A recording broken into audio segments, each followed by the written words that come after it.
Welcome back to my channel. ఈరోజు మనము నాటుకోడి పులుసు చూసేద్దాం. ఇట్స్ ఆంధ్ర స్టైల్ పులుసు. చాలామందికి ఇష్టం ఉంటుంది and for winter it is very good అండి. చాలా ప్రోటీన్ ఉంటుంది.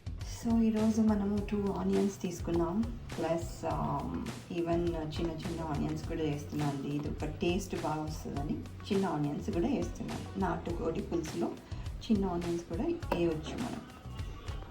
ఇప్పుడు ఆనియన్స్ కట్ చేసినవి కచ్చపచ్చ గ్రైండ్ చేసుకున్నాం with ginger garlic, little ginger garlic, చిన్న పీస్ ఒక 4-5 గార్లిక్, ఇవన్నీ కచ్చపచ్చ చేసుకున్నాం.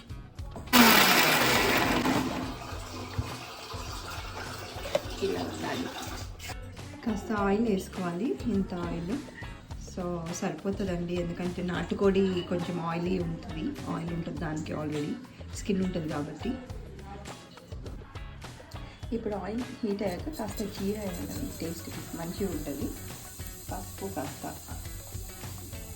వేసి మంచిగా వేగాక ఆనియన్స్ కచ్చపచ్చ చేసుకున్నాం కదా, దాన్ని వేసి ఫ్రై చేసుకుందాం. మీడియం ఫ్లేమ్లో పెట్టుకొని ఈ మనం కచ్చపచ్చ చేసుకున్నాం కదండి, ఆ ఆనియన్స్ వేసేసేయాలి. Onions with ginger garlic.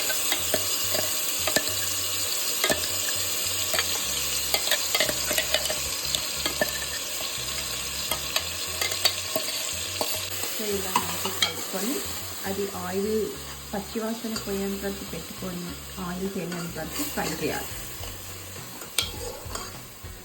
First మనము నాటుకోడిలో పసుపు, ఉప్పు, కారం, ginger garlic and curd 1 cup వేసి బాగా మిక్స్ చేసి మ్యారినేట్ చేసుకొని మినిమం ఒక 1 అవర్ పెట్టుకోవాలి. సో అది కాక నేను కొంచెం ఎక్కువ పెట్టుకున్నాను, ఒక 4 అవర్స్ పెట్టుకున్నాను మ్యారినేషన్. ఎంత మ్యారినేషన్ అయితే అంత మంచిగా వస్తుందని.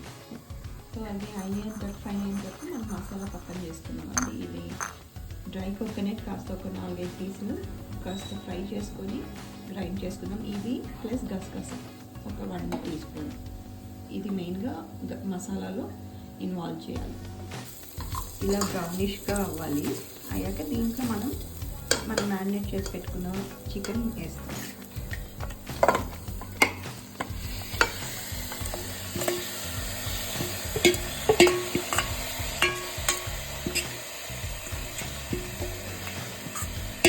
బాగా ఫ్రై అయ్యేలాగా మంచిగా కలపాలండి. స్మెల్ అంతా పోవాలి కావాలండి. స్మెల్ అంతా కొంచెం పోయేంత వరకు ఫ్రై కావాలి. మంచిగా ఫ్రై చేసేంత వరకు ఇలా వదిలేసాను. చూడండి, ఇది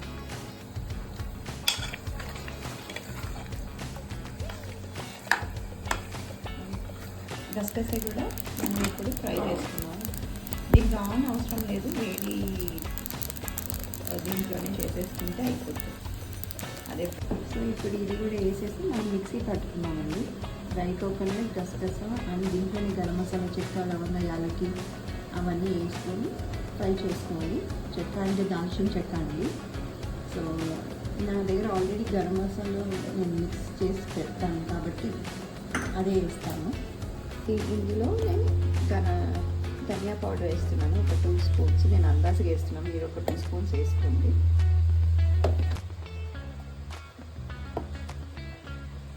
పెట్టుకుంటాను, టైం ఉండదు కాబట్టి గరం మసాలా ఇలా చేసి బాక్స్లో పెట్టేసుకుంటాను. సో నాకు ఎప్పుడైనా కావాలంటే నాకు ఈజీ ఉంటుంది. ధనియా పౌడర్ కూడా ఫ్రై చేసి ఇలా గ్రైండ్ చేసి పెట్టేసుకుంటాను. సో ఇలా మిక్సీ పట్టాలి. ఇలా ఉంటే మసాలా రెడీ పెట్టుకునేసేయాలి.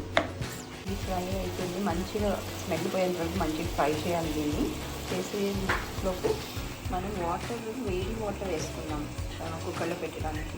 అలాగే వేస్తే ఏమవుతుందంటే చికెన్ రబ్బర్ లాగా వస్తుంది. హాట్ వాటర్ తింటే వేస్తే మంచిగా ఉడుకుతుంది అనమాట. అందువల్ల నేను హాట్ వాటరే ప్రిఫర్ చేస్తాను. ఫస్ట్ హాట్ వాటర్ వేసుకొని ఇందులో వేస్తాను అన్నమాట. సో ఇలా అయింది చూడండి. ఇందులో కాస్త మనం ఉప్పు కారం చూసుకొని మనకు కావాల్సిన వేసుకోండి. ముందుగా గ్రైండ్ చేసి పెట్టుకున్న మసాలా,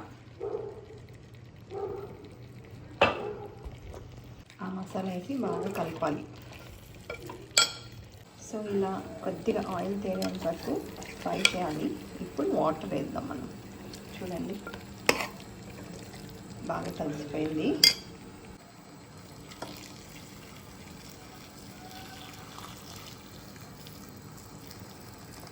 సో ఇలా వాటర్ వేసాక హాట్ వాటర్ వేసాక ఒక ఉడికించి కొత్తిమీర వేద్దాం. దీంట్లో కొత్తిమీర వేసి ఇంకా కుక్కర్లో ఒక మూత వేసేసి ఒక 6-7 విజిల్స్ అండి. ఎందుకంటే ఇది నాటుకోడి కాబట్టి ఇట్ విల్ టేక్ టైం, బాగా ఉడకాలి.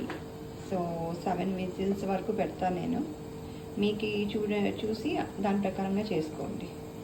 నాటుకోడి ఉడకడానికి చాలా టైం పడుతుంది. సో ఇందులో మనము కొత్తిమీర కాస్త పుదీనా వేసుకొని కాస్త మూత వేసేసుకుందాం. సో ఇప్పుడు కుక్కర్లో పెట్టేసానండి. కుక్కర్లో పెట్టి కాస్త హై ఫ్లేమ్లో పెట్టేసేయండి.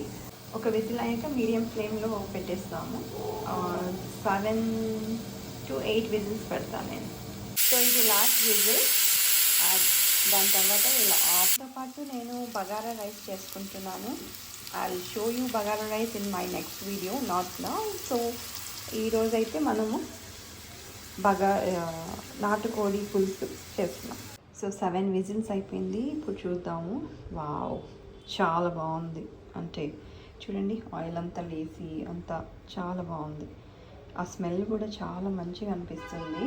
సో ఇప్పుడు దీనికి ఫైనల్ టచ్అప్ మనం కొరియాండర్ లీవ్స్ వేసేద్దాం. కొత్తిమీర వేసి మూత పెట్టేసి డిష్ అవుట్ చేసుకుందాం. విత్ బగారా రైస్లో చాలా బాగుంటుందండి ఇది. So will eat with bagara rice. చాలా బాగా కుదిరింది. సో నాటుకోడి పులుసు ready for eating. Will eat with bagara rice. మీరు చేసుకొని నాకు కామెంట్ చేయండి ఎలా వచ్చిందని. And it will be very yummy yummy. Bye for now. And ఇంకా ఇలాంటి రెసిపీస్ కోసం ఇంకా like, share and subscribe to my channel so that you'll see more videos like this. Bye bye.